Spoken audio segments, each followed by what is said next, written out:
Bismillahirrahmanirrahim. Assalamualaikum warahmatullahi wabarakatuh. Alhamdulillahirabbil alamin.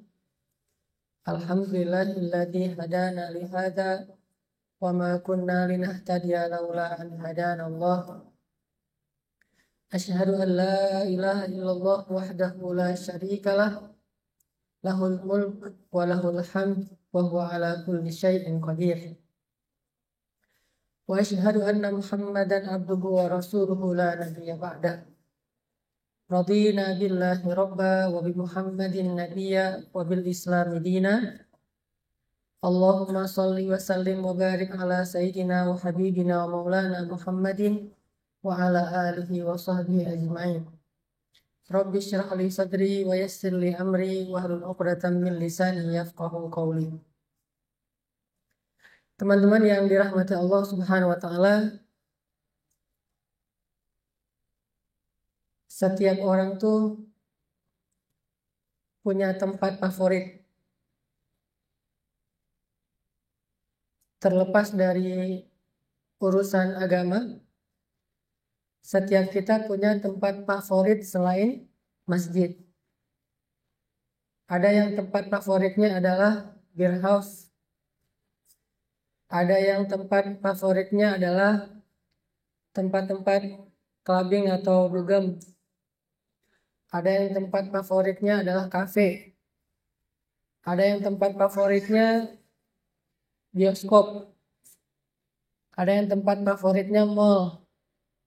Ada yang tempat favoritnya off-road, naik gunung. Ada yang tempat favoritnya ke laut. Ada yang tempat favoritnya ke rumah teman. Macam-macam. Semua orang punya tempat favorit. Bahkan salah satu tempat favorit yang mungkin paling banyak dikunjungi orang itu adalah rumah pacar. Itu tempat favorit banyak anak muda sekarang. Sampai dia daftarkan rumah pacarnya itu di Google Map. Jadi kalau ada yang nanya, cari aja nama gua di Google tuh ada tuh calon rumah tempat dia tinggal, cenah. Sampai-sampai ada orang kalau ngelewat rumah pacarnya, hatinya jadi deg-degan sendiri. Padahal belum masuk, baru lewat doang udah deg-degan. Apalagi kalau lagi ngecengin, lagi ada perasaan cuman belum berani mengutarakan, itu biasanya lebih deg-degan. Kalau udah diutarakan, sedikit berkurang deg-degannya. Dan katanya kalau udah dihalalkan, lebih gak deg-degan lagi. Jadi awal muncul pas ngecengin mah deg-degan pisan, deg-degan banget. Pas udah diutarain ternyata diterima, berkurang beberapa persen deg-degannya. Pas udah halal malah jadi gak deg-degan. Jadi biasa aja, flat. Ini perlu dipertanyakan, perasaannya karena Allah atau karena nafsu. Yang jelas rumah orang yang dia cintai itu favorit buat dia. Kalau misalnya orang yang dia sayang, yang dia cintai itu suruh jemput, mau macet, mau hujan, mau gak punya kendaraan, cuma bisa minjem motor temen, wah gak ada penghalang. Karena cewek yang dia kecengin itu bilang, aku pengen keluar tapi gak ada yang jemput, dijemput sama dia. Mau rumahnya dari sini, misalnya ke Bandung, dia jalanin tuh 3 jam, pokoknya jemput aja. Pernah gak ngerasain jadi kayak orang gila gitu, tanpa batas? Jadi orang yang ketika ngelakuin sesuatu itu gak ada penghalang. Ini bagi orang yang pernah jatuh cinta, pasti tahu rasanya nih.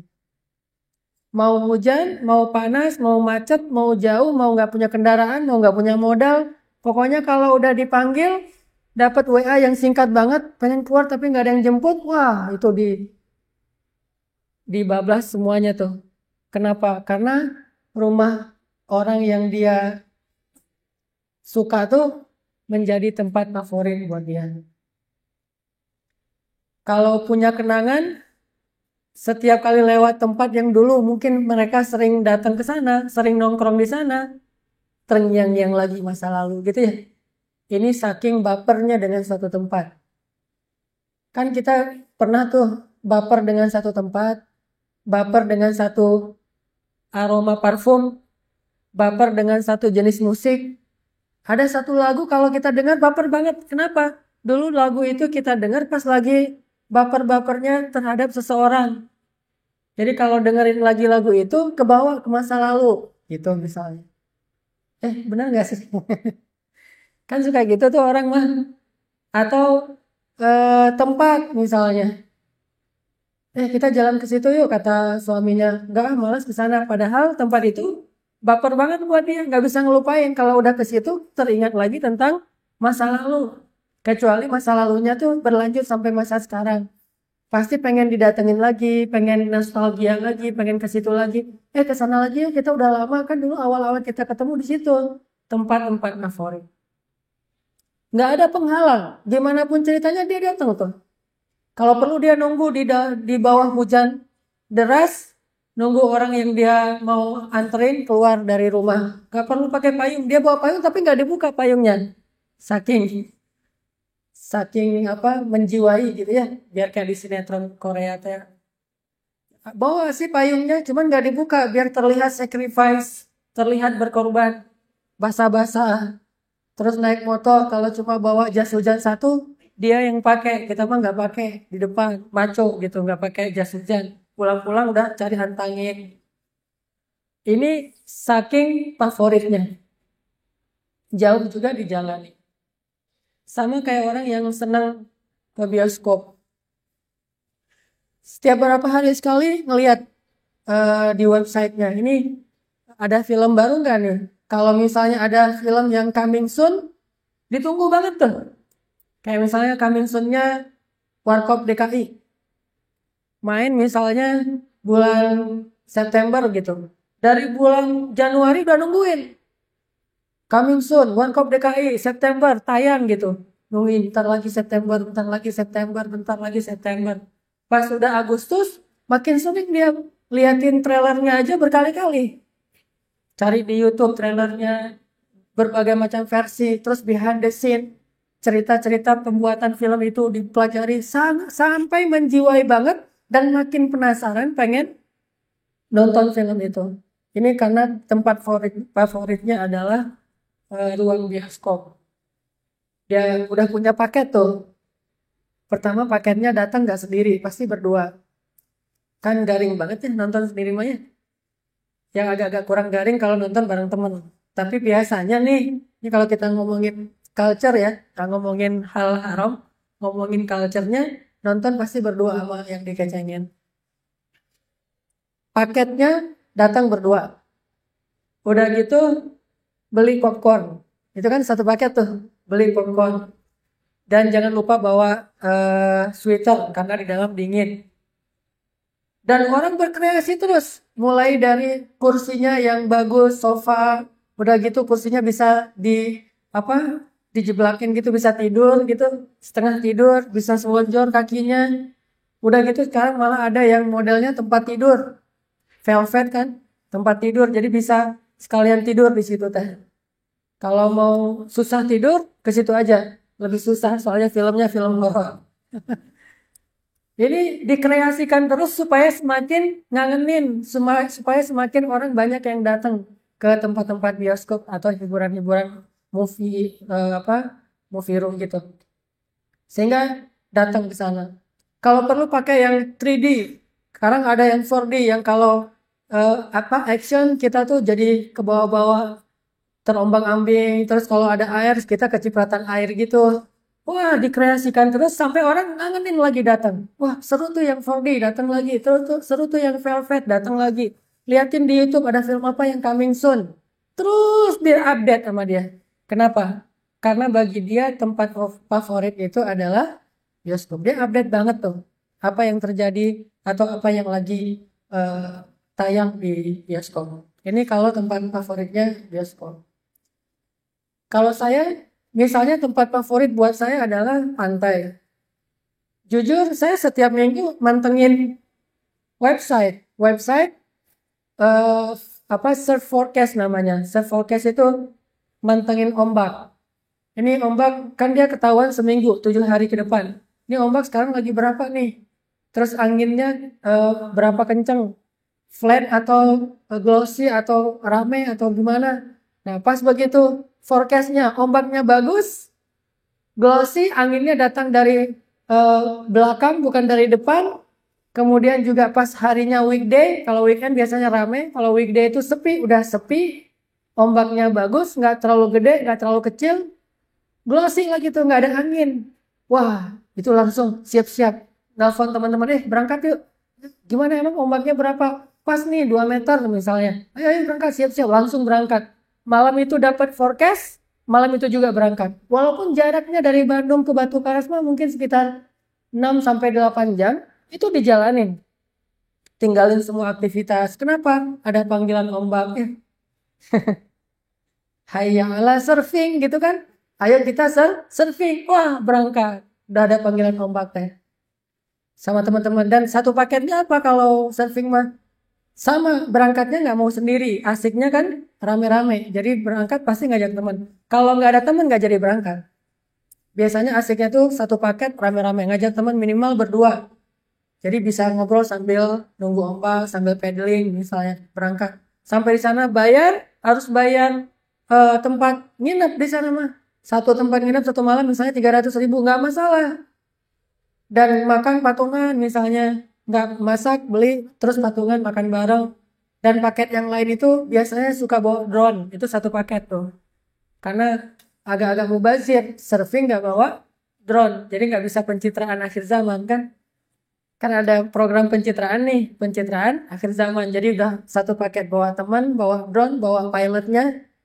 Udah gitu sampai di sana nanti paket lain kalau orang yang kurang beriman, paketnya adalah kehidupan malamnya. Siangnya surfing, malamnya bisa jamur. Jadi kalau nggak ada ganja mah, ada jamur yang memang sama-sama bikin. Ya fly juga bisa jamur, bisa ganja, bisa segala macam. Minimal banget minum. Itu paketnya. Ini bagi yang senang pantai. Kalau yang senang misalnya off-road gitu. Apalagi musim-musim yang nggak terlalu banyak hujan. Wah ini enak nih kita ke gunung mana, ke gunung mana. Akhirnya ngajak teman-temannya nyiapin segala macam motor atau mungkin sepedaan atau apapun. Yang jelas dia ke gunung. 5 hari di gunung. Ada yang touring jauh misalnya sampai sebulan. Ini bagi yang senang tempat-tempat yang unik. Ada juga yang senang dengan mall. Mantengin apa tuh? Mantengin diskon. Ada yang kayak kalau di supermarket itu kayak midnight sale misalnya. Jadi ada midnight sale. Dia mantengin terus. Oh lagi ada diskon. Setiap lewat mall itu pasti menoleh. Padahal sehari 2 kali tuh lewat mall, pas berangkat kerja sama pas pulang. Tapi noleh lagi. Dan itu udah kayak otomatis gitu nolehnya. Sama kayak saya ya, kalau ngelewat warung mie Aceh, itu pasti noleh. Tadi dari Depok ke sini mah, dapat 2 tuh. Warung mie Aceh. Nggak sengaja noleh aja, mie Aceh. Udah otomatis tuh. Cuman nggak boleh berhenti, soalnya di sini ditunggu jam 4, jadi nggak bisa berhenti. Biasanya asal lewat, kayak saya pulang ke rumah nih, jalan yang menuju ke rumah saya itu ada 2 tempat warung mie Aceh gitu. Istri saya selalu bilang gitu, lihat ya bentar lagi ada yang noleh. Bener, noleh. Asal lewat situ noleh lagi. Padahal itu juga. Sama kayak misalnya seorang perempuan yang senang mungkin dengan barang-barang diskon. Apalagi kalau diskonnya lagi diskon barang branded. Wah itu noleh sehari 2 kali. Itu wajib tuh. Belum yang sunahnya ya. Itu yang wajibnya sehari 2 kali noleh. Lihat, belum diskon. Sore belum diskon. Besok belum diskon. Terus saja kayak gitu. Memperhatikan. Begitu ada diskon, langsung datang. Wah diskon tuh. Pulang langsung ganti baju balik lagi misalnya. Sama kayak kemarin misalnya lagi diskon brand-brand olahraga. Adidas diskon 50%, Nike diskon 50%. Kalau yang seneng yang tadi, Rip Curl, Quicksilver, apa misalnya Roxy diskon 50% all item gitu. Wah, pasti ramai-ramai datang karena dipantengin terus. Kapan diskon? Soalnya kalau nggak diskon agak-agak lebar, sayang mau dibeli. begitu ada diskon langsung datang ngantri kalau perlu. Sampai ada beberapa kafe, beberapa outlet itu diskonnya itu saking harganya tinggi, terus pas diskon orang ngantri sampai dijatah. Ngantri 1 jam udah lewat. Setelah itu tutup dulu. Begitu udah masuk close. Biarin orang di dalam beli-beli dulu, udah selesai dikasih waktu 30 menit. 30 menit beres, buka lagi yang ini udah keluar, masuk lagi, close lagi, 30 menit kayak gitu sampai malam dari pagi. Itu orang berbondong-bondong datang terhadap satu outlet yang lagi diskon. Terus dipantengin. Ini orang yang senang dengan belanja. Pertanyaannya, bagaimana dengan masjid? Apakah kita punya semangat ke masjid seperti semangat laki-laki yang lagi ngecengin cewek tadi? Tanpa hambatan, unlimited, kapan aja, sejauh apapun halangannya datang tuh. Dan sampai deg-degan. Ini bentar lagi mau waktunya misalnya ke rumah dia, atau waktunya having date misalnya. Itu udah mulai deg-degan dari siang, udah gonta-ganti OOTD gitu. Terus udah, nih parfum yang mana mau pakai? Ceweknya juga bingung nih, harus satu style kan, pink semua. Misalnya malam ini malam pink beauty. Wah, dari ujung rambut sampai ujung kaki pink, sampai lipstiknya juga pink, kacamata pink, eyeshadownya pink berjalan gitu. Wah, udah siap banget. Apakah kita punya semangat kayak gitu ke masjid? Begitu mendekati waktu azan, bentar lagi mau sholat nih, udah siap-siap, udah langsung bajunya yang bagus. Apa kata Allah, pakailah perhiasan kalian ketika menuju ke masjid. Dan tidak mungkin seseorang itu akan menggunakan pakaian yang terbaik dia, kecuali itu adalah ekspresi perasaan dia. Itu nggak bisa dipaksain. Walaupun nggak wajib ya pakai baju yang harus selalu terbaik ke masjid. Yang penting mah bersih, suci, yang penting kan ya. Cuman ekspresi orang kan beda-beda. Ada yang ekspresinya, masjid mah santai aja, udah aja.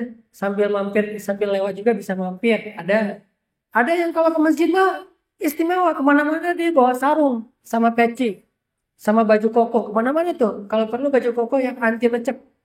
Yang kalau udah dilipat-lipat juga tetap rapi gitu. Dia bawa kemana-mana dalam tasnya. Ada yang ekspresinya kayak gitu. Ada yang udah syar'i pakaiannya tetap bawa mukena. Plus bawa parfum, kalau yang laki-laki mah bawa parfum 1000 bunga. Begitu bawa siwak lagi tuh. Kan paketnya, tadi kan ada paket tuh. Kalau ini paketnya sebelum berwudu, siwak. Udah gitu wudu, udah gitu pakai parfum. Udah gitu nanti paketnya adalah sholat sunnah, sholat qobliyah, atau sholat tahiyatul masjid, baru sholat wajib. Apakah semangat kita itu paketan? Atau kita minimalis? Bukankah kalau kita ke gedung bioskop kita ngambil paket? Pertama bareng dengan seseorang, kedua beli popcorn, ketiga bawa sweater, keempat dipantengin terus film-film terbaru, atau kita ke sana terserah deh film apa aja. Nih gimana nih kalau orang ke bioskop? Jarang banget yang ke bioskop terserah deh film apa aja. Terus datang ke sana bawa air sendiri, airnya diisi di rumah. Kan jarang banget tuh. Air aquanya diisi di rumah, udah gitu popcorn mah nggak bawa cemilan sendiri yang murahan. Itu jarang, biasanya satu paket. Pasti nonton dengan makan popcorn. Apakah kita mengambil paket ketika ke masjid? Paket siwak, paket parfum, walaupun tidak wajib mungkin pakaian yang terbaik, kecuali ketika kita sedang bekerja atau beraktivitas atau di jalan. Kalau di rumah, minimal seminggu sekali dah. Masa seminggu sekali kita nggak nyiapin paket istimewa buat ke masjid? Kalau sehari-hari mungkin karena kita emang ke masjidnya lagi kerja, oke. Ke masjidnya pas lagi di jalan, mampir, oke deh. Tapi kalau seminggu sekali, hari Jumat, saya kira butuh juga kita ngambil paket. Oh, hari ini saya mau ke rumah Allah nih, tempat favorit, mandi dulu. Jadi jam 10 tuh udah mandi. Dari pagi udah potong kuku. Kemudian jam 10 udah mandi, udah bersih-bersih. Setelah itu cari baju yang paling rapi, yang udah disetrika. Kalau perlu setrikanya pakai molto gitu, udah wangi gitu ya. Pakai sarung atau mungkin pakai jubah, pakai sorban walaupun bukan ustadz. Kalau takut dipanggil ustadz, pakai sarung aja sama baju koko, pakai peci Soekarno. Paket yang lain bawa siwak. Kalau perlu wudunya di rumah siwak dulu atau sikat gigi. Setelah itu wudu, setelah udah beres pakai parfum, jalan ke masjid, bawa sajadah. Itu satu paket. Pas masuk ke masjid, sebelum masuk ke masjid sedekah dulu 1 paket. Udah selesai sedekah masuk ke masjid, tahiyatul masjid dulu 1 paket. Udah gitu tilawah, zikir, istighfar dan seterusnya menjelang azan sholat Jumat. Ini 1 paket. Kalau kita nggak bisa ngasih paketnya per hari, minimal kita tanya sama diri kita. Kita ngambil nggak sih paket itu dalam seminggu sekali? Kalau enggak, mungkin ada yang perlu kita introspeksi dengan suasana hati dan iman kita. Apakah benar masjid itu sudah menjadi tempat favorit kita?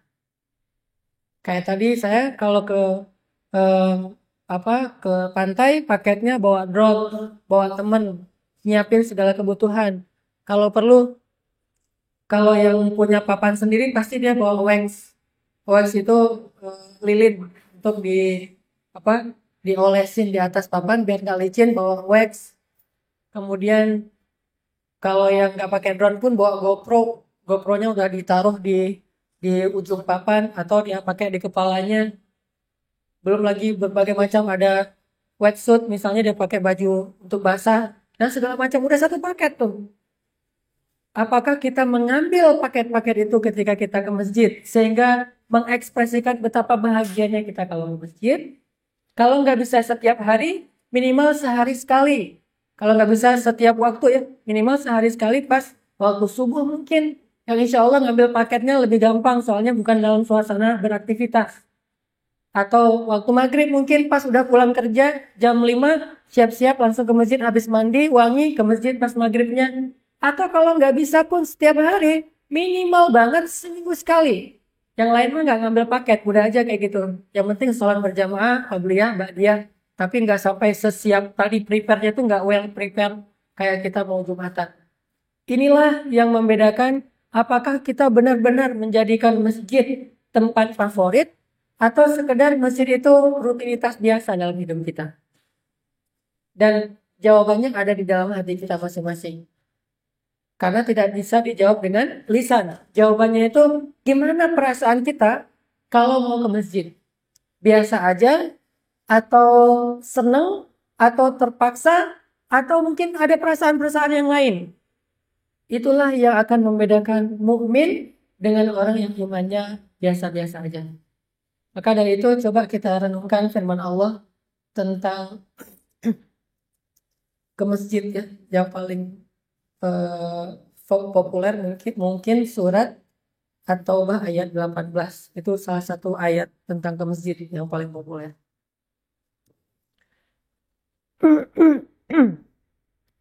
Surat At-Taubah ayat 18. Allah berfirman, A'udzu billahi minasy syaithanir rajim. Innama ya'muru masajidallahi man amana billah من آمن بالله واليوم الآخر وأقام الصلاة وآتى الزكاة ولم يخش إلا الله فعسى أولئك أن يكونوا من المهتدين. Sesungguhnya yang memakmurkan masjid-masjid Allah itu hanyalah orang yang beriman kepada Allah dan kepada hari akhir. Dan orang yang mendirikan sholat, membayar zakat, dan tidak takut kecuali hanya kepada Allah. Maka mudah-mudahan mereka itulah yang akan menjadi orang-orang yang mendapat petunjuk. Shadaqallahu adzim. Ini ayat tentang ternyata kita kalau mau tahu kita ini beriman apa enggak, salah satunya lihat perasaan kita. Coba rasain. Gimana perasaan kita kalau ke masjid? Gimana perasaan kita kalau taklim? Kalau ke taklim kita semangat jauh-jauh. Tadi ada yang cerita jauh-jauh datang macet-macet hanya pengen ikut taklim. Mudah-mudahan kita bersaksi dia adalah orang beriman. Udah mantengin nih. Kalau di Instagram Ustadz A, Ustadz B, Ustadz C segala macam.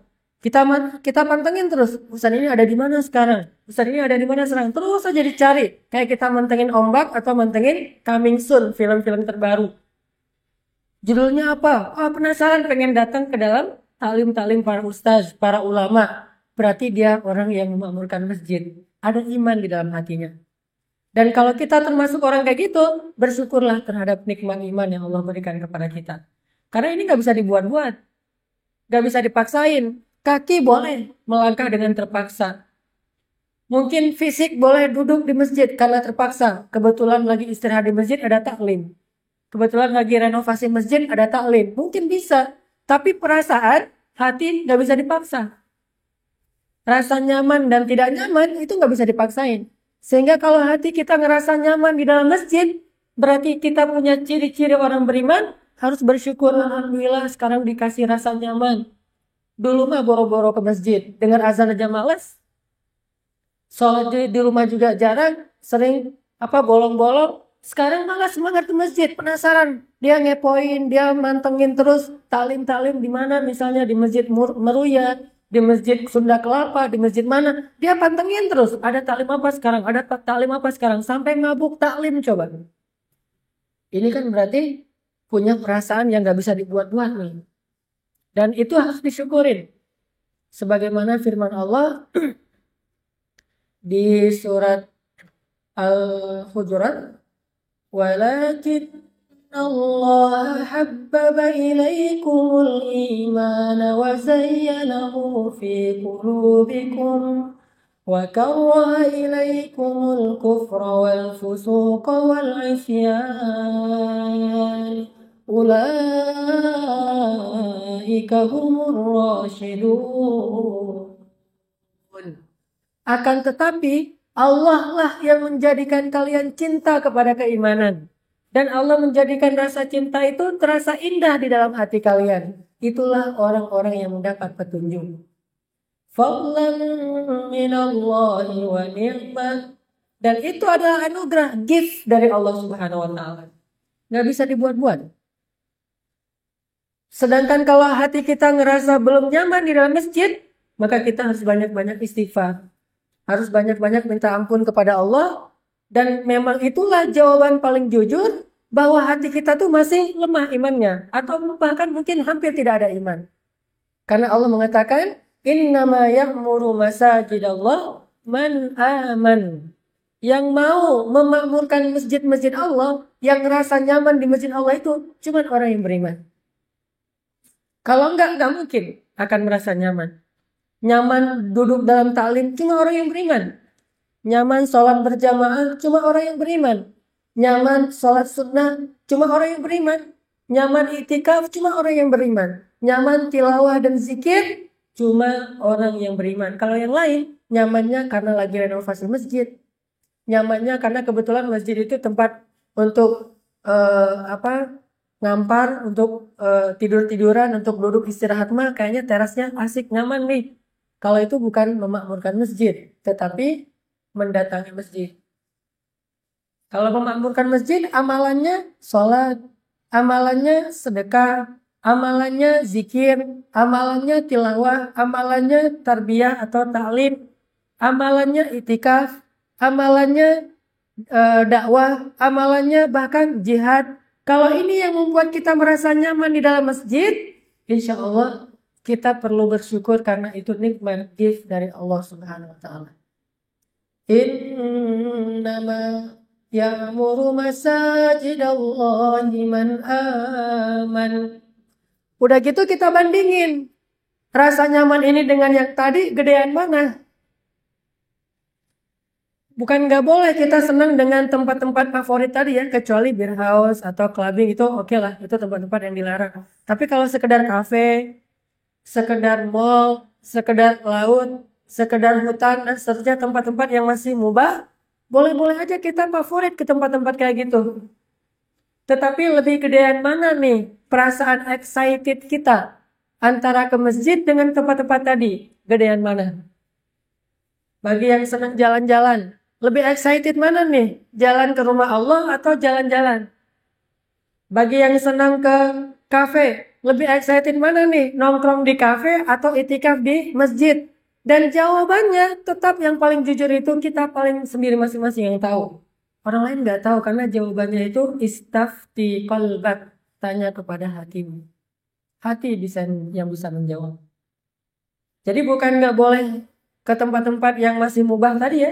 Cuman nggak boleh tempat itu lebih membuat kita excited daripada masjid. Kalau ini yang terjadi berarti tingkat keimanan kita masih lemah. Jadi mau mengukur diri kita mukmin gampang. Ukur aja perasaan excited kita kalau di masjid dengan di luar masjid.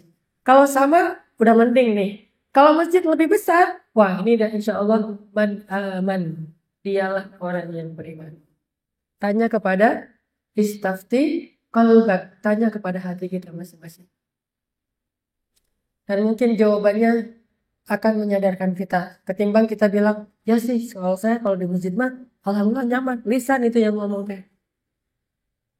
Lihat aja saya nyaman di masjid. Itu fisik yang menjawab. Jangan tanya fisik, jangan tanya lisan. Tanya hatinya. Mana lebih besar rasa bahagia antara datang ke rumah Allah dengan datang ke tempat-tempat favorit yang berubah tadi. Innama ya'muru masajidallahi man aman. Itu udah klop tuh. Udah kayak gitu emang sunnatullahnya. Sama kayak Nabi bersabda, jika kalian melihat seorang laki-laki sering bolak-balik masjid rumah, maka bersaksilah dia itu orang mukmin. Itu sudah menjadi salah satu ciri-ciri. Karena tanpa ciri-ciri seseorang akan disebut berdusta. Kalau nggak punya bukti. Dia bilang saya mukmin, mana buktinya? Buktinya secara perasaan saya senang di masjid dan secara fisik kalian lebih sering melihat saya mondar-mandir dari satu masjid ke masjid yang lain. Atau dari rumah ke masjid, rumah masjid. Ini bukti nih. Karena kalau nggak ada bukti, wa minan nasi man yaqulu amanna billah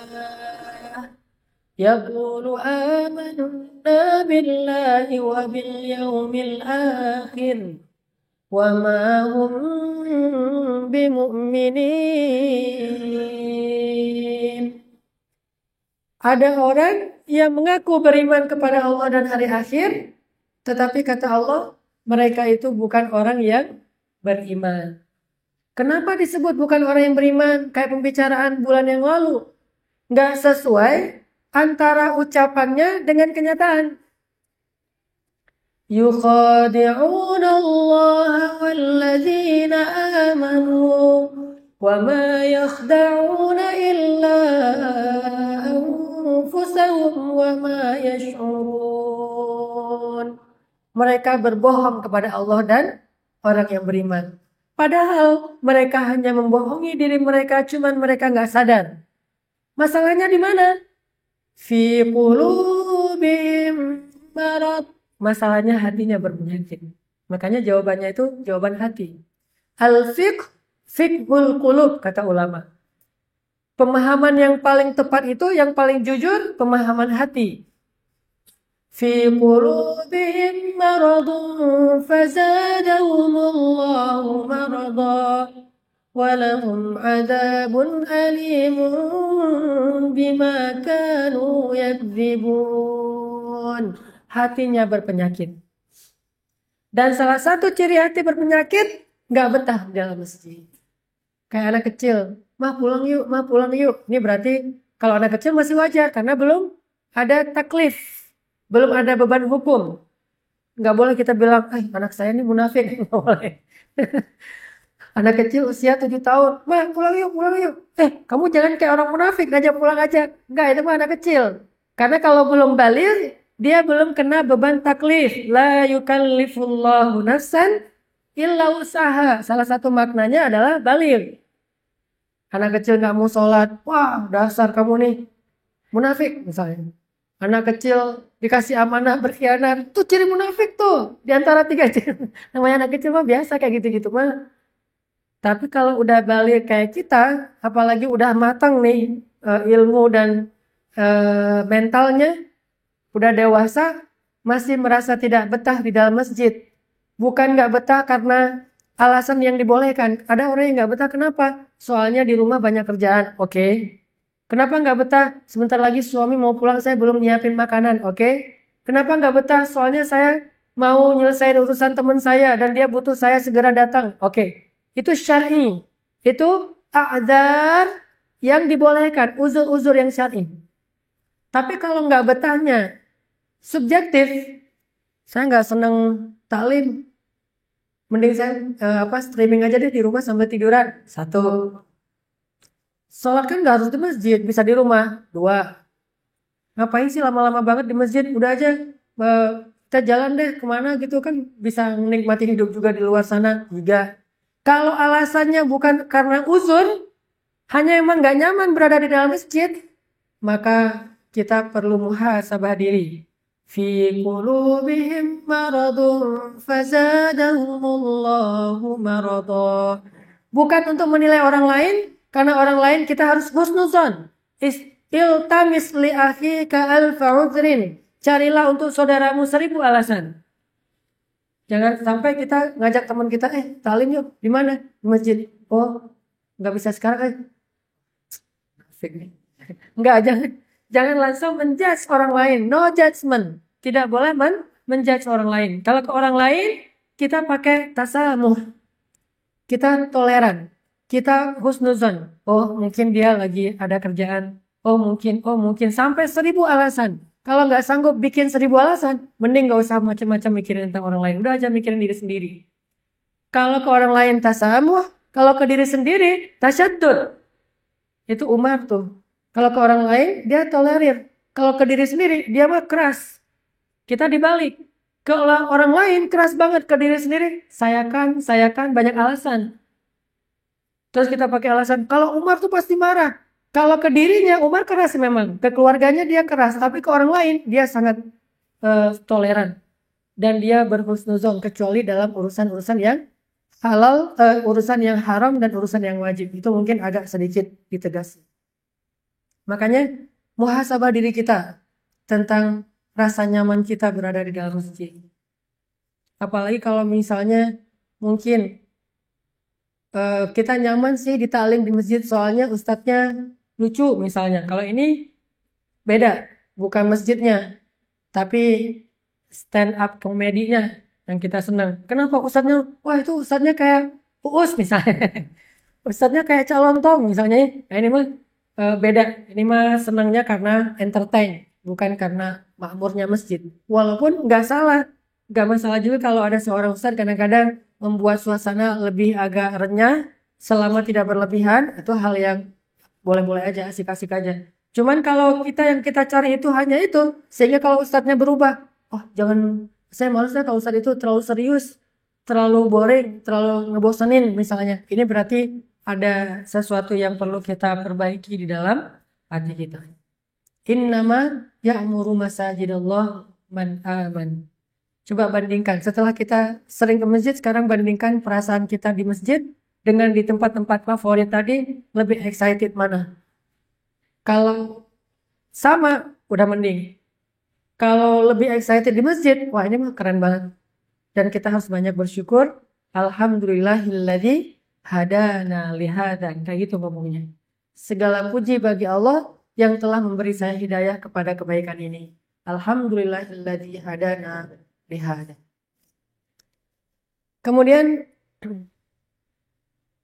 poin kedua adalah Rasulullah SAW mengatakan khairul bilad indallahi masajiduha atau biqa. Ada beberapa riwayat hadis.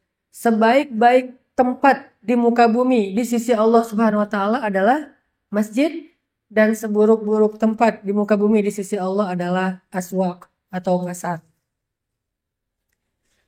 Perlu kita kasih catatan pinggir. Ini bukan berarti kita harus di masjid terus dan nggak boleh ke pasar.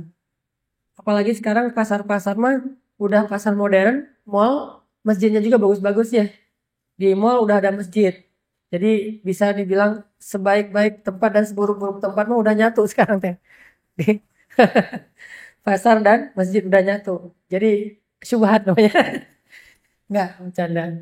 Kalau dulu kan jelas nih, hak batil. Sekarang hak batil kan jadi yaltamis, jadi nyampur gitu ya.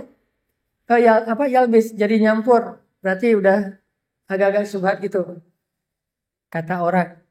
Enggak, ini berarti udah mengangkat derajat pasar dengan adanya masjid. Jangan dibalik ya. Wah, itu di pasar tuh ada masjid keren loh. Soalnya masjidnya ada di pasar yang paling keren. Jangan sampai masjid ini jadi keren gara-gara pasar. Harusnya pasar itu jadi keren gara-gara masjid. Pasar, saya malas ke mall itu, kenapa nggak ada masjidnya? Itu keren. Ke sana yuk. Mallnya keren loh. Tapi soalnya gimana? Ada kok, ada masjidnya di basement misalnya. Ini mah berarti masjid diangkat oleh pasar. Orang datang ke sana tuh gara-gara pasar. Masjid mah kebetulan juga ada di basement, ya udah. Walaupun karpetnya nggak pernah diganti. Sampai kalau kita mau sujud harus tahan nafas. Kalau 4 kali sujud atau 8 kali sujud, 8 kali pas tidak siap-siap, tahan nafas. Allahu Akbar. Kalau imamnya khusyuk banget, lama tuh akhirnya habis juga nafasnya. Aduh, ini imam nih. Saking nggak nyamannya karpet yang nggak pernah diganti misalnya. Tapi ada beberapa masjid, alhamdulillah sekarang beberapa mall yang masjidnya udah bagus. Bahkan beberapa perumahan atau apartemen yang udah one stop living udah ada masjidnya. Cuman lucunya ya, saya dulu pernah ikut pelatihan properti. Dulu saya pernah usaha properti kecil-kecilan. Ikut kayak training gitu, training properti. Kebetulan yang trainernya itu bukan muslim. Jadi dia bikin beberapa kriteria properti yang susah dijual. Satu, yang dekat dengan kuburan. Kalau itu saya bilang, oh oke deh kalau gitu. Saya juga malas cari rumah yang dekat kuburan. Satu, soalnya kalau kata orang Sunda, sieun, takut gitu. Rumah dekat kuburan. Dua, di bawah tegangan tinggi. Jadi jangan beli rumah di bawah tegangan tinggi karena jualnya susah. Yang saya nggak setuju tiga nih, dekat masjid. Dan kata dia, soalnya berisik. Ya, untung dulu belum ditaruh di sosial media, bisa di demo itu ya. Dia bilang kalau dekat masjid, jangan. Soalnya susah jualan rumah yang dekat masjid, berisik, kata dia. Hah? Saya langsung, perasaan saya selama ini ya, kalau nyari rumah cari yang dekat masjid. Biar gampang ke masjidnya. Tapi ternyata emang riset dia itu non muslim. Terutama teman-teman yang dari Chinese misalnya nyari rumah pasti kan yang jauh dari masjid tuh. Soalnya di masjid suka ada sholawatan, suka azan, suka kadang-kadang ada acara gitu, jadi ramai, menurut mereka kurang nyaman. Kalau kita sebagai muslimah pasti nyari nyari rumah yang dekat masjid. Walaupun sebetulnya dulu di zaman Nabi ada yang kayak gitu. Seorang laki-laki dari Bani Salamah mau beli tanah yang dekat masjid, mau dibangun rumah. Nabi tanya, memang rumah kamu di mana? Di Bani Salamah ya Rasul. Terus saya pengen beli rumah di sini biar dekat dengan masjid. Nabi bilang sebaik-baik yang sholat itu adalah yang paling jauh rumahnya dari masjid. Terus dia nggak jadi beli rumah di dekat masjid. Kalau kita sholat satu shaf, ini pahalanya mah yang paling banyak tergantung jaraknya ke masjid. Makin jauh rumahnya dari masjid, makin banyak pahalanya. Walaupun yang dekat rumahnya ke masjid juga bisa dapat pahala banyak dengan syarat sebelum ke masjid tawaf dulu, muter-muter, keliling-keliling komplek dulu. Ngapain lo? Biar jauh dari masjid. Ya agak-agak lebay mungkin ya. Tapi maksudnya di situ ada semacam motivasi dari Rasulullah. Nggak masalah kalau rumah kamu jauh dari masjid, karena justru langkah kaki yang semakin banyak menggugurkan dosa dan mengangkat derajat. Walaupun nggak masalah juga kalau rumahnya di sebelah masjid. Bukankah rumah Nabi itu satu dinding sama masjid? Rumahnya Aisyah di sebelah masjid. Jadi Nabi rumahnya di sebelah masjid. Cuman Nabi mengatakan kepada anak Bani Salamah tadi, udah nggak usah beli tanah di sini, soalnya yang paling besar pahalanya yang paling jauh dari masjid. Sehingga dari situ muncul sebuah rumus fikih, kaidah fikih. Rumusnya al-jaza ala qadril masyaqqah.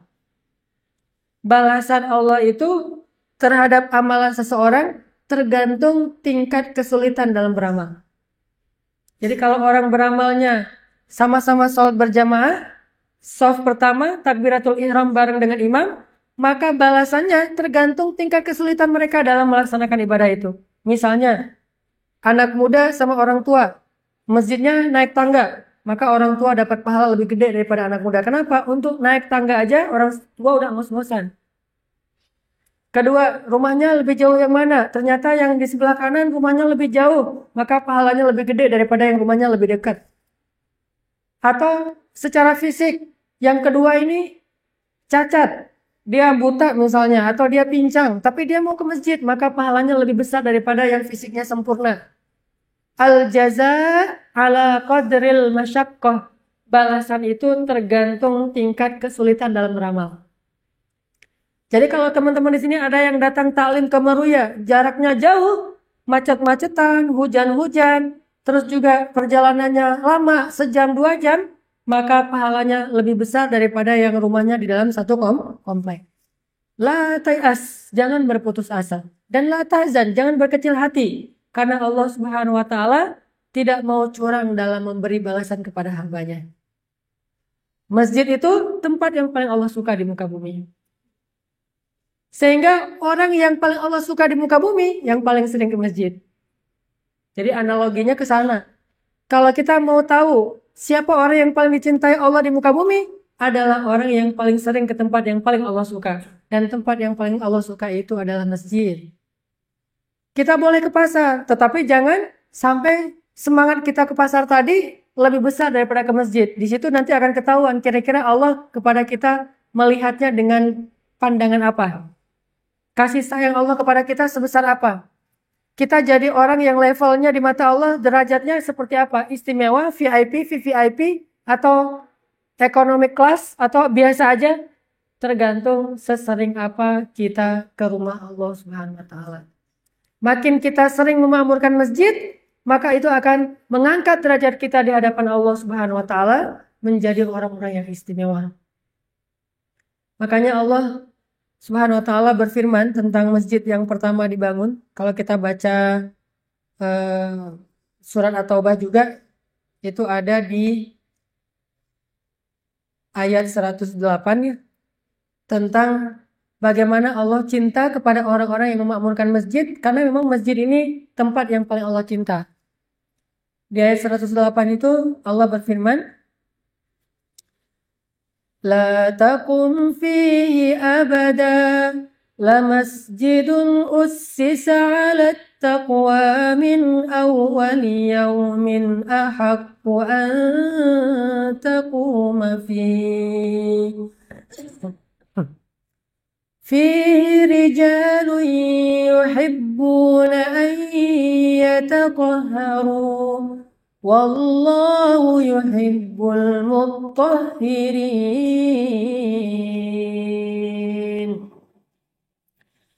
La masjidun ussisa 'ala taqwa.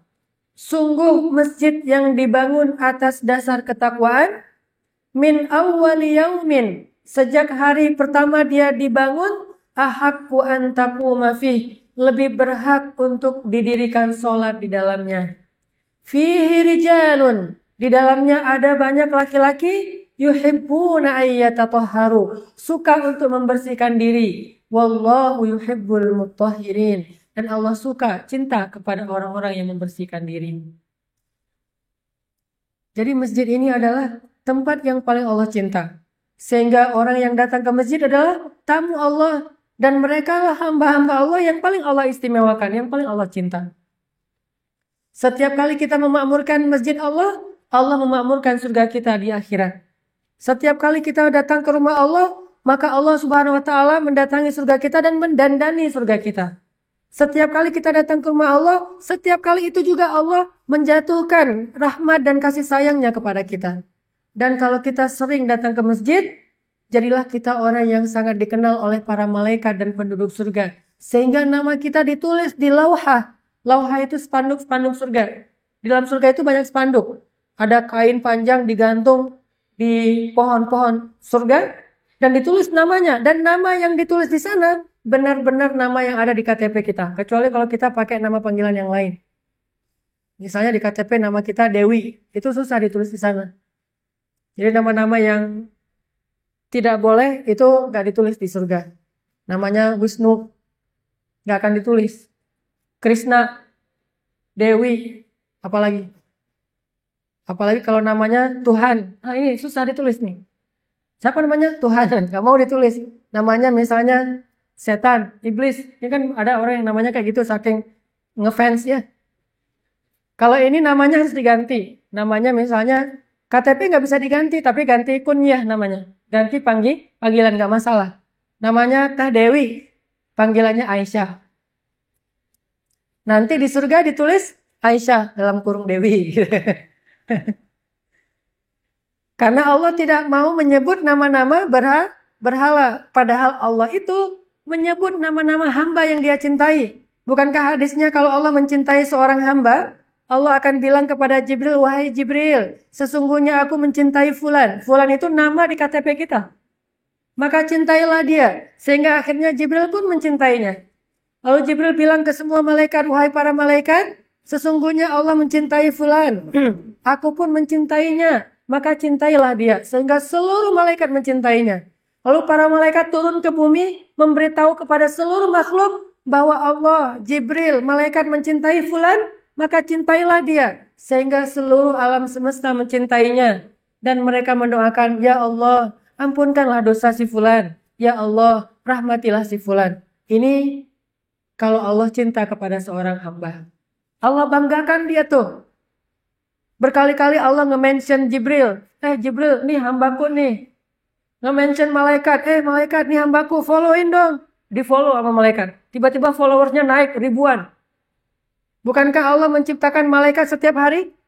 Dan di antara malaikat itu ada yang khusus diciptakan hanya untuk mendoakan hamba-hamba yang dicintai Allah. Cuma itu tugasnya. Kan ada malaikat yang tugasnya membawa rezeki dari Allah. Ada malaikat yang tugasnya mencabut nyawa. Ada malaikat yang tugasnya jodoh-jodohin, comblang gitu deh. Jadi malaikat ini kerjaannya nyari jomblo. Mana jomblo? Ini temuin gitu. Ini malaikat khusus nyari para jomblo. Terutama jomblo-jomblo fisabilillah dicariin sama dia. Ada juga malaikat yang tugasnya khusus. Yaitu apa? Mendoakan orang-orang yang dicintai Allah. Jadi diciptakan, hari dia diciptakan, hari itu juga dia bilang, ya Allah, ampuni si Fulan. Ya Allah, maafkan si Fulan. Ya Allah, rahmati si Fulan. Ada malaikat, dan setiap hari ada malaikat yang Allah ciptakan kayak gitu. Saking Allah cinta kepada hamba-hambanya dan ingin didoakan oleh lebih banyak malaikat. Mungkin dia nggak terkenal di bumi, bukan selebgram di bumi, tapi dia selebgram di langit. Nanti kalau di padang mahsyar ketemu sama malaikat kan nggak pernah lupa ya. Sifat pelupa kan cuma manusia kan. Malaikat mah nggak pelupa. Jadi sekali ngeliat wajah kita di Instagram langit, itu malaikat langsung ingat tuh. Pas ketemu di padang mahsyar, kamu itu ya si Fulan ya?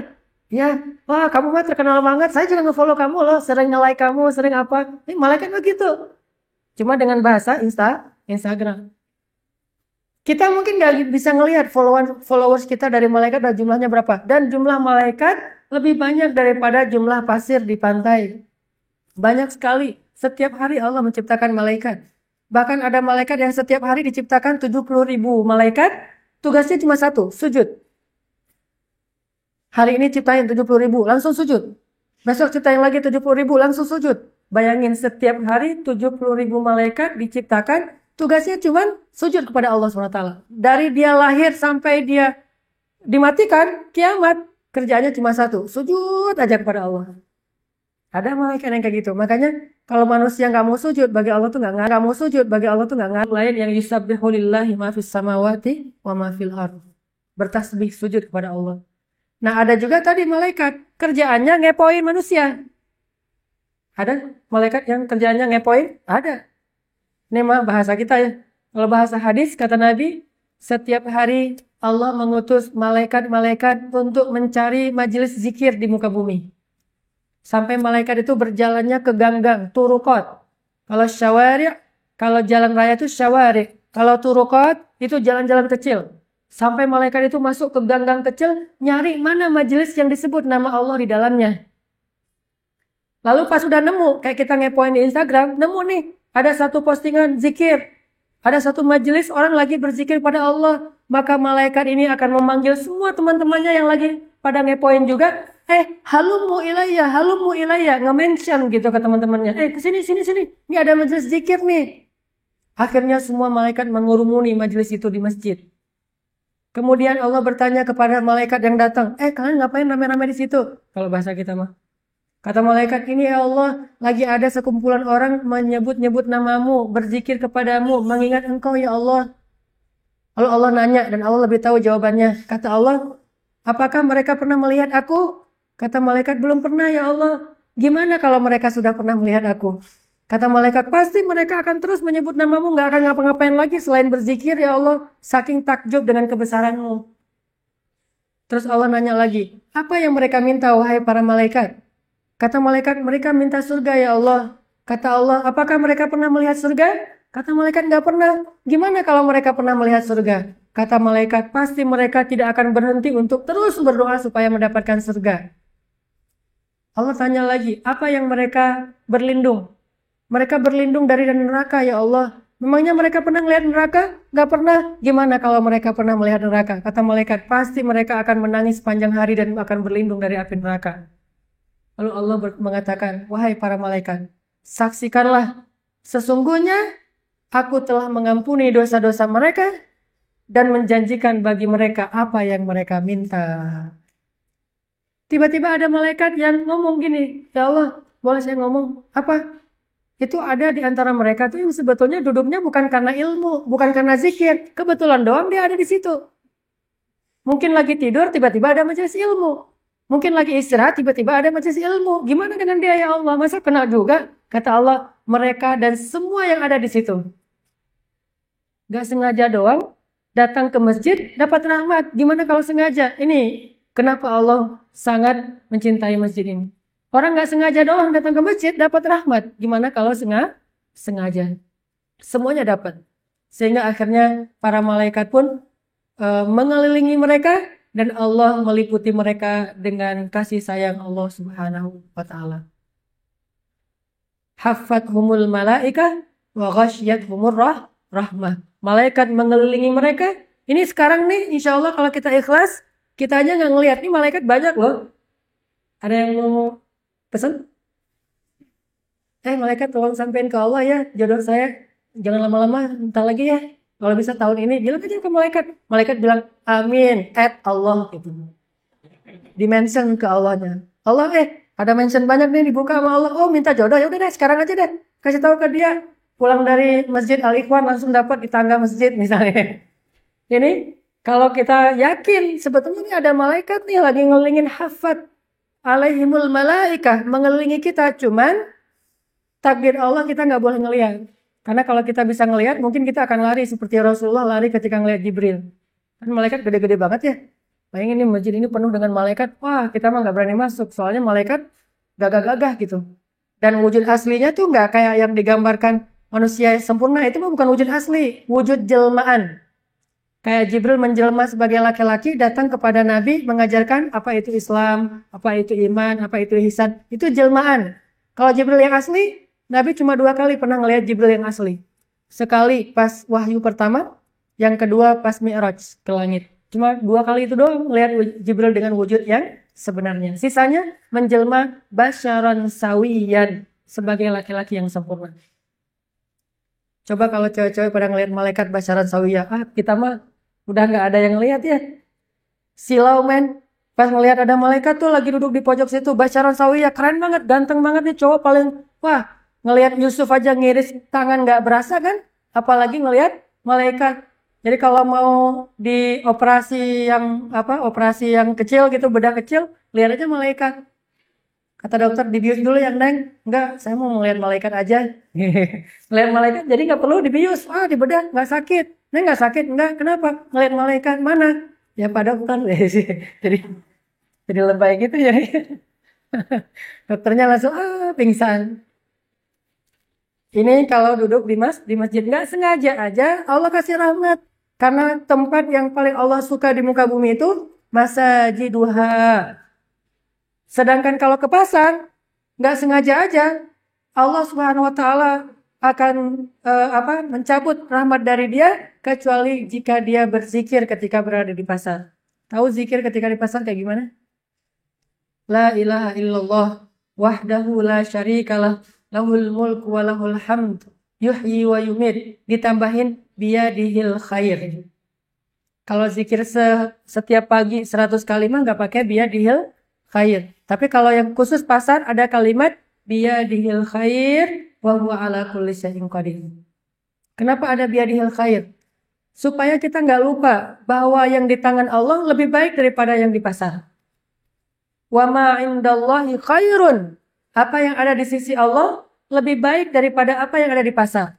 Jangan sampai gara-gara kita ngirain yang di pasar itu terbaik, kita jadi berbuat curang demi mendapatkannya. Kita jadi mengambilnya dengan cara yang syubhat, dengan cara yang haram. Kita harus ingat bahwa gak apa-apa deh saya akan dapat ini kalau emang dia syubhat. Soalnya wa ma indallahi khair. Apa yang ada di sisi Allah lebih baik. Ini poin kedua, bahwa masjid tempat yang paling Allah cintai, sehingga orang yang ke masjid adalah orang yang paling Allah cintai. Poin yang ketiga, Allah menitipkan banyak sekali keajaiban di masjid.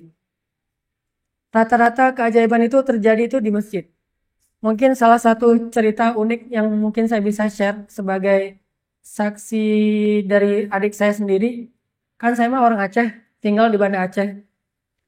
Dan termasuk korban tsunami juga, walaupun bukan saya yang korbannya. Saya waktu itu masih kuliah di Mesir. Tapi keluarga saya termasuk ibu saya meninggal, kakak saya meninggal di tsunami, rumah saya habis. Adik saya yang selamat cerita nih. Itu air ketika ngelewatin masjid tuh kayak kebelah. Dan bukan cuma masjid yang kita lihat di TV ya. Masjid yang di tengah kampung habis semua, tinggal satu masjid doang. Ternyata yang kayak gitu mah banyak di Aceh. Masjid-masjid bukan cuma nggak hancur, airnya tuh kayak kebelah gitu. Kalau misalnya rumah bukan cuma airnya kebelah, digulung sama air. Bahkan di perumahan saya itu, mungkin Kemal tahu tuh, di daerah Ajun, di perumahan saya tuh ombaknya tuh baru pecah. Jadi naik, pecahnya itu di rumah saya, di komplek rumah saya. Itu jarak dengan lautnya sekitar 7 kilo. Dan tinggi air kata adik saya sekitar 25 meter sampai 30 meter tingginya air. Tinggi banget tuh airnya. Kalau yang kita lihat di lantai satu rumah yang ada di video itu mah airnya udah surut. Kayak gitu tuh. Tinggal satu lantai rumah, lantai kedua nggak kena. Kalau pas awal-awal naik, itu pohon kelapa tuh tenggelam. Pohon kelapa di Aceh kan tinggi-tinggi. Pohon kelapa pantai soalnya itu tenggelam kata adik saya. Dan suaranya tuh kayak suara letupan-letupan. Kayak ada yang nabrak-nabrak dinding pecah gitu. Dari kejauhan mereka kira itu angin. Adik saya lari duluan, kan dia laki-laki. Cowok lari duluan. Ibu sama kakak saya ketinggalan di belakang karena perempuan. Pas dia udah lari duluan, dia ingat ibu, balik lagi. Mak ketinggalan. Akhirnya dia balik lagi. Harusnya dia mungkin gak akan gulung ombak kalau dia lari duluan. Tapi karena ingat emak sama kakak, dia balik lagi. Pas balik, udah kelihatan airnya hitam, tinggi, naik. Kayak ada gedung yang datang tinggi banget gitu. Sampai kayak menutupi matahari, saking ada kayak ada bayangnya. Karena udah gak mungkin lagi lari dan airnya cepet banget. Akhirnya adik saya, kakak, dan ibu tuh pegangan tangan menghadap ke air. Jadi kayak film gitu. Dan kata adik saya benar-benar pegangan tangan. Kita pegangan tangan, udah nggak niat lari lagi, udah nggak mungkin lari. Udah zikir-zikir. Pas kena air, kegulung kayak blender gitu. Di dalam air kerasa gitu. Kelepas tangan ibu dengan kakak. Adik saya di tengah kelepas. Pas udah kelepas, udah nggak tahu apa-apa lagi. Tiba-tiba adik saya pingsan, sadar-sadar udah nyangkut di atap rumah orang. Itu yang buat dia selamat. Tapi punggung dia kebelah, kaki dia ininya habis ke baret gitu dengan seng atau balok atau apa, pokoknya kebelah aja. Sampai kelihatan tulang, di sini juga kelihatan tulang. Cuma alhamdulillah selamat. Sekarang tinggal di Riau, udah punya pesantren, udah jadi kiai sekarang gitu. Nah, ibunya sama kakak udah kegulung, udah terblender gitu. Pas udah air surut ternyata ketemu di halaman rumah, nyangkut kena pohon, akhirnya nggak sampai ke bawah air dan dikuburkan secara massal. Dia cerita pas kejadian itu, saya punya adik dua-duanya korban tsunami, tapi selama dua-duanya, yang satu udah lari duluan, yang gede mah lari nggak balik. Kalau yang kecil lari balik lagi nih, yang gede lari aja, lari sampai ke masjid. Kata dia, saya heran ngelihat ketika saya lihat ke masjid, airnya tuh sampai di masjid tuh nggak masuk ke masjid, ngebelah gitu airnya tuh. Allah kasih mujizat. Sehingga beberapa masjid memang benar-benar seolah-olah nggak kena tsunami sama sekali. Padahal bangunan di sekelilingnya tuh habis semuanya. Bayangin kekuatan air bisa bawa kapal PLN nih yang berat banget itu berapa ribu ton, berapa juta ton tuh, sampai ke tengah kota. Setelah sampai di tengah kota nggak bisa dibalikin lagi ke laut. Cuma ombak yang bisa bawa, nggak ada teknologi yang bisa membawa balik kapal itu ke laut sehingga jadi museum tsunami. Nggak ada yang sanggup. Dan di bawahnya itu rumah-rumah penduduk udah kelindes sama kapal PLN yang gede banget. Dan ketika saya pulang ke Aceh, saya ngelihat kapal PLN-nya satu masjid ini dengan halamannya tuh kapal doang, malah lebih gede lagi itu di tengah kota. Kekuatan air kayak gitu, tapi bisa bikin masjid yang terbuat dari, kan di sana mah banyak masjid yang terbuat dari papan, ini sih masih berdiri utuh loh. Ini keajaiban Allah SWT. Rumah habis, tempat-tempat ibadah yang lain habis, cuma rumah Allah Subhanahu wa taala yang berdiri kokoh seolah-olah tidak disentuh oleh air sama sekali. Ngebelah airnya. Ini artinya ada keajaiban di masjid. Sehingga siapapun yang menginginkan keajaiban dalam hidupnya, datanglah ke rumah keajaiban. Rumah Allah Subhanahu wa taala itu masjid. Makin kita sering ke masjid, makin banyak keajaiban terjadi dalam hidup kita. Ada masalah ke masjid. Tinggal di mihrab masjid. Nggak mau mendatangi istrinya. Beberapa belas malam, hampir 1 bulan nggak datang ke rumah istri-istrinya. Sampai akhirnya istri-istrinya khawatir, ini kita diceraikan apa enggak ya, kok Nabi nggak pernah mau datang ke kita lagi. Kita samperin nggak mau ngomong, diam aja Nabi mah di mihrab masjid. Ini keajaiban terjadi di rumah tangga Nabi gara-gara ke masjid. Akhirnya istri-istri Nabi termasuk Aisyah penasaran dan khawatir, jangan-jangan Nabi sudah menceraikan kita. Maka mereka pun mengutus Abu Bakar As-Siddiq. Ya Abu Bakar, pergilah ke Rasulullah, bujuklah Rasulullah, tanya ke Rasulullah apakah Rasulullah sudah menceraikan kami. Kalau tidak, datanglah ke rumah kami minta maaf. Akhirnya Abu Bakar datang ke Rasulullah. Rasulullah lagi berzikir di mihrab. Abu Bakar datang, ya Rasulullah, itu istri-istrinya lagi pada khawatir. Gimana tuh ya Rasul? Kata Abu Bakar. Rasulullah diam aja, nggak mau ngajak ngomong Abu Bakar. Diam aja. Akhirnya Abu Bakar balik lagi ke rumah istrinya, ke rumah anaknya istri Rasulullah itu Aisyah. Gimana ayah? Nggak ada jawaban dari Rasulullah. Makin khawatir, Abu Bakar aja nggak bisa ngebujuk Rasul. Sampai berkali-kali datang nggak berhasil. Akhirnya pakai Umar, ngelobi Umar, Hafsah yang datang, anaknya Umar. Ayah, bujukin Rasul dong. Umar kan marah kan? Kalian sih bikin masalah aja, bikin Rasulullah kecewa. Kalau Allah mau, Allah akan menggantikan untuk dia istri yang lebih baik daripada kalian. Turun tuh ayat surat At-Tahrim. Kalau kalian tidak bertobat, Allah akan menggantikan untuk dia istri yang lebih baik, soleha, perawan, kan gitu ya. Persis kayak kata-kata Umar. Akhirnya Umar datang ke Rasulullah. Ya Rasulullah, bagaimana dengan istri-istrimu? Apakah engkau menceraikan mereka?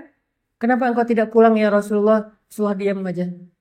Akhirnya Umar balik lagi ke rumah anaknya, marah-marah lagi. Balik lagi ke sini. Ya Rasulullah, gimana tuh?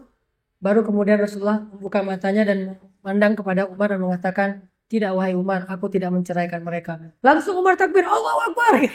Pas Umar takbir, kedengaran ke rumah istri-istri Nabi, mereka paham. Umar tidak bertakbir kecuali gembira.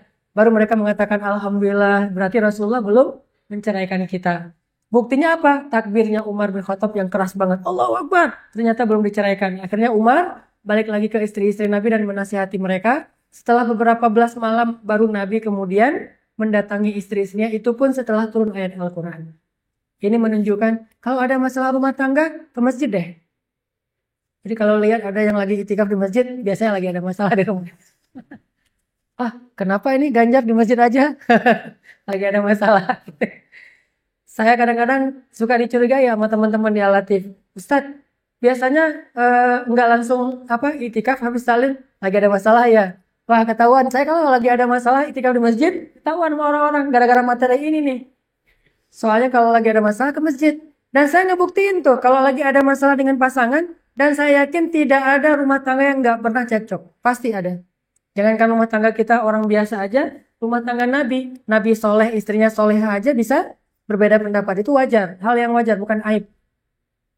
Nabi aja yang lebih soleh dari kita, dan istrinya lebih soleha dari istri kita, tetap aja ada masalah rumah tangga. Apalagi kita yang tidak sesoleh Nabi, dan istri kita tidak sesoleh istri Nabi. Jadi wajar banget ada masalah rumah tangga. Dan saya ngerasain kalau lagi ada masalah dengan pasangan saya, ke masjid tuh. Ada masalah, wah nggak nyaman, langsung wudhu ke masjid, sholat sunnah 2 rakaat. Apalagi kalau pas lagi nggak nyaman, pas azan, ya udah ke masjid gitu. Lagi ada masalah, Allahu Akbar, Allahu Akbar. Oh iya ya, emang nih harus ke masjid nih. Datang ke masjid. Pas udah ke masjid, doa. Rabbana atina min ladunka rahmah wa hayyi' lana min amrina rasyada waj'al lana min kulli dhiqin makhraja wa min kulli hammin faraja wa min kulli usri yusra. Masalahnya nggak bisa baca doanya, Ustaz. Hafal dulu doanya. Nanti begitu ke masjid, sholat sunnah 2 rakaat, sujud terakhir baca tuh doa. Apa arti doa itu? Ya Allah, beri kami jalan keluar dari kesempitan. Beri kami kelapangan dari kesempitan, jalan keluar dari kebuntuan dan kemudahan dari kesulitan. Itu doa-doa yang luar biasa. Setengahnya diambil dari surat Al-Kahfi, setengah lagi ditulis oleh para ulama. Rabbana atina min ladunka rahmah wa hayyi' lana min amrina rasyada waj'al lana min kulli dhiqin makhraja wa min kulli hammin faraja wa min kulli usri yusra. Biasanya saya pulang ke rumah ada aja cara untuk bisa nyaman lagi dengan pasangan. Ada aja. Bisa caranya kedatangan tamu. Jadi tadi ke masjid doa sama Allah, ya Allah, saya emang gak mau gini-gini amat sama pasangan, saya pengen yang nyaman lagi, ketawa-ketawa lagi. Soalnya kalau kayak gini mah, saya nanti disuruh tidur di sofa, Allah, kan gitu ya, curhat sama Allah gitu. Atau nanti gak ada yang buatin kopi lagi, ya Allah, kalau bisa pulang dari masjid, saya emang udah nyaman lagi dengan istri saya. Doa, pulang dari masjid, tiba-tiba ada tamu. Tamunya ngajak ngobrol, namanya ada tamu kan kita jadi ikut ngobrol tuh. Karena udah terlanjur ngobrol, pas tamu pulang udah biasa lagi. Ada cara kayak gitu. Atau bisa juga caranya anak nih. Tiba-tiba anak ngelihat ayah ibunya diam-diaman. Dia manggil saya Baba, manggil istri saya Umi. Baba, lagi marahan ya sama Umi ya? Diledekin, akhirnya digojok-gojokin gitu. Udah gara-gara diledekin sama anak, kita ketawa lagi. Atau anak caper, ngajak main bareng. Bapak sini main bareng. Kayak misalnya Yahya 2 tahun. Caper ngajak main ayah dan ibunya. Akhirnya gara-gara main bareng sama anak jadi santai lagi. Atau anak ngajak keluar. Udah lama nih gak jalan bareng. Udah lama nih gak nonton misalnya. Ada film kartun bagus tuh untuk anak-anak. Dia juga mantengin. Wah Bapak nih ada film kartun bagus nih. Kalau film kartun kan boleh kan kata Bapak juga kan. Gak ada yang jorok-joroknya. Ya udah ayo nonton. Pulang udah santai lagi. Selalu ada cara dari Allah. Yang penting datang dulu ke Allah deh. Ada masalah dikit, datang ke masjid. Bahkan termasuk kalau kita ada masalah pengen cepat diberikan jodoh, masjid tempatnya. Bukan cari jodoh di masjid ya. Bukan ngecengin, oh ada talim nih, lihat ke belakang deh. Pura-pura pegal gitu. Pegalnya ke belakang gitu. Kalau gitu nggak akan dapat. Soalnya ngelihatnya sekilas. Dia harus lama ngepoin gitu ya. Nah, gimana caranya datang ke masjid dapat jodoh? Ya kayak cerita sahabat Nabi. Mungkin bagi yang pernah dengar ceramah saya yang sebelumnya, ada kisah Julaibib namanya. Ada seorang sahabat Nabi namanya Julaibib. Julaibib ini sahabat Nabi yang budak miskin dan fisiknya biasa banget. Kan kita nggak boleh bilang sahabat Nabi jelek ya. Tapi biasa banget. Gak ada yang menarik dari Julaibib. Gak punya harta. Nasabnya biasa, fisiknya juga biasa. Setiap kali dia datang ngelamar cewek, itu ditolak sebelum ngelamar. Udah nggak usah, udah tahu ya, balik lagi. Belum ngelamar juga udah ditolak. Kayak mau nge-follow Instagram, udah di-block duluan, nggak bisa masuk gitu. Saking nggak ada yang mau sama Julaibib, nggak ada cewek yang mau jadi jadi istri Julaibib, nggak ada bapak yang mau jadi mertuanya Julaibib. Bahkan budak aja nolak, apalagi orang merdeka coba. Akhirnya karena berkali-kali ditolak, Julaibib sedih. Balik ke masjid, duduk aja di masjid, ngelamunin, oh nasib saya gini amat ya. Orang semuanya punya pasangan. Kalau lagi malam mingguan jalan berdua, saya mah sendiri aja. Misalnya ini jadi nelangsa gitu. Baper sendiri. Tiba-tiba Nabi datang di sebelah Julaibib terus bilang, Julaibib, ada apa? Kata Julaibib, ya Rasulullah, enggak ada tuh cewek yang mau saya jadiin istri. Tapi nggak apa-apa deh. Kira-kira Rasulullah kalau saya nggak dapat di dunia, di akhirat dapat nggak ya? Udah mulai putus asa nih. Kalau nggak dapat di dunia, dapat nggak di akhirat? Jadi kalau ada teman ngomong kayak gitu tuh ciri-ciri udah putus asa. Udah sering ditolak kali ya. Ya udah deh, saya mah nikahnya di surga aja. Itu mah bahasa-bahasa putus asa. Julaibib udah mulai putus asa. Kira-kira kalau nggak dapat di dunia, di akhirat dapat nggak ya Rasul? Kata Rasulullah, tenang aja Julaibib. Kamu akan Allah berikan istri di dunia dan di akhirat. Yang cantik, yang solehah, yang kaya, yang baik di dunia dan di akhirat. Julaibib kaget. Wah Rasulullah bercanda, tapi dia serius.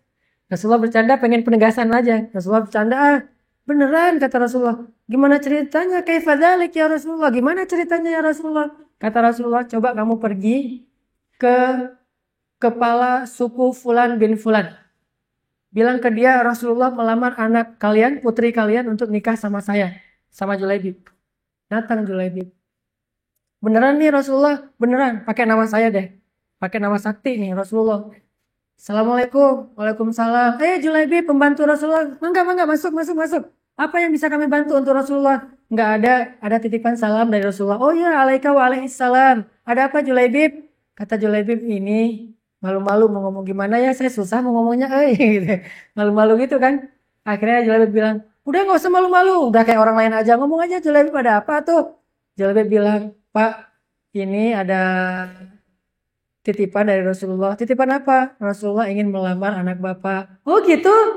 Untuk saya. Hah? Kalimat untuk sayanya nih yang bahaya nih. Kalau untuk Rasulullah mah siapa sih yang nggak mau jadi mertua Rasul kan? Rasulullah pengen melamar putri bapak. Untuk sayanya tuh ada spasi dulu, ada jeda. Bikin orang deg-degan, udah semangat, jatuh lagi. Hah? Untuk kamu? Mau nolak langsung nggak enak. Ini mah utusan Rasulullah kan, pesanan Rasulullah. Mau diterima, lebih gak enak lagi. Coba gimana? Akhirnya mikir, oh gitu ya, beneran ini teh dari Rasulullah. Ya, kamu nggak lagi mimpi gitu. Beneran ini dari Rasulullah. Oh gitu ya. Ya udah dilanjut gini aja. Kamu tunggu ya. Saya pengen musyawarah dulu sama istri saya. Saya mau minta pendapat istri. Oh boleh Pak. Tungguin dia di ruang tamu. Dia ke belakang nih si bapak. Mama sini mah. Musibah. Ada apa Pak? Wah, ternyata ada Julaibib di depan. Emang kenapa dengan Julaibib? Ya dia datang bawa Nabi lagi tuh. Bawa Nabi gimana? Rasulullah suruh kita menikahkan putri kita dengan Julaibib. Hah? La haula wala quwata illa billah. Langsung tuh, untung nggak bilang innalillahi wa inna ilaihi raji'un ya. Masih bilang la haula wala quwata illa billah. Gimana tuh Pak? Ya gimana ya? Cara nolaknya yang baik-baik biar Rasulullah nggak tersinggung. Ramai di belakang. Akhirnya putrinya keluar mendengar suara ibu bapaknya rame. Pak, Ma, ada apa kok rame-rame? Kata, sini dulu nak. Ada apa? Ini ada Julaibib di depan. Julaibib yang mana? Itu pembantu Rasulullah. Oh ya, emang kenapa? Dia datang bawa pesan Rasulullah. Pesannya apa? Rasulullah memesankan supaya engkau dinikahkan dengan Julaibib. Dia kemudian mengatakan, oh gitu? Terus kenapa? Ya, ini bapak sama ibu lagi musyawarah. Musyawarah apa Pak? Lagi mikir gimana caranya. Ma'azallah, kata perempuan ini. Ma'azallah itu kalau bahasa kita, auzubillah. Auzubillah apa? Wahai ayah, wahai ibu. Apakah ayah dan ibu masih bermusyawarah tentang perintah Allah dan Rasul? Hah? Maksud kamu? Kenapa kita masih menunda-nunda untuk memberi jawaban ya? Padahal ini perintah Allah dan Rasul. Masih mikir? Bukankah kalau Allah dan Rasul sudah memerintahkan kita bilang sami'na wa ata'na? Julaibib. Walaupun Julaibib. Ini Julaibib bukan Rasulullah. Kamu salah dengar kali. Julaibib ini dah. Sami'na wa ata'na, walaupun Julaibib, wahai ayah, wahai ibu, nggak boleh kita membantah perintah Allah dan Rasul. Jadi kamu terima. Dan mudah-mudahan Allah berikan kebaikan di dalam urusan ini. Coba, kurang soleha apa coba? Budak aja nggak mau nikah sama dia, sekarang cewek cantik, berpendidikan, orang kaya, kepala suku, menerima dengan sami'na wa ata'na. Wah, kalau udah disekak dengan kalimat itu, udah susah ayah dan ibunya membantah. Ya udah deh, datang, Julaibib menunggu gitu. Ngelihat wajah-wajahnya nih, kayaknya wajah-wajah nolak nih kayaknya nih. Datang ayahnya Julaibib, ya Pak, jangan manggil Pak dulu, kita belum sah gitu kan. Oh ya, Pak tuh manggil apa? Udah, Julaibib kita udah musyawarah di belakang, udah ada keputusannya. Oh ya, gimana keputusannya? Ya deh gitu. Wah, Allahu Akbar. Jadi akhirnya menikahlah Julaibib dengan perempuan tersebut dengan mahar yang sangat dimudahkan. Dan semua ini berkat doanya di dalam masjid. Ada masalah ke masjid. Jadilah Julaibib 2016. Apalagi kalau kita ngerasa modalnya kurang nih. Jangankan cewek cantik, kayaknya yang biasa-biasa banget. Yang kalau kita lihat di Instagram cantik banget, pas ngeliat aslinya berubah. Gara-gara hasil editan Photoshop. Ternyata yang beneran cantik juga insya Allah bisa diberikan oleh Allah untuk dunia dan akhirat. Udah cantik, solehah pula, bidadari banget deh. Beda dari dunia dan akhirat. Insya Allah siapa yang mengharapkan endless love dan true love, tempatnya di masjid. Apalagi cewek yang memang dia nggak bisa seperti laki-laki yang mencari ya. Kalau perempuan kan menunggu. Nah nunggunya di masjid aja. Setiap ada waktu sholat nunggu di masjid. Enggak, maksudnya banyak-banyak meminta kepada Allah. Ini poin ke berapa sih? Keempat ya. Ketiga, bahwa di masjid Allah kasih banyak keajaiban. Mudah-mudahan dengan demikian kita jadi tahu apa sih asiknya ke masjid. Satu, memang orang beriman itu merasa nyaman di masjid. Kedua, masjid itu tempat yang paling Allah cintai, maka orang yang rajin ke masjid orang yang paling Allah cintai. Dan ketiga, di masjidlah Allah menyimpan banyak kebaikan. Sehingga siapa yang ingin mendapatkan kebaikan, datanglah ke rumah Allah Subhanahu wa taala. Itu aja. Barakallahu li wa lakum. Wassalamualaikum warahmatullahi wabarakatuh.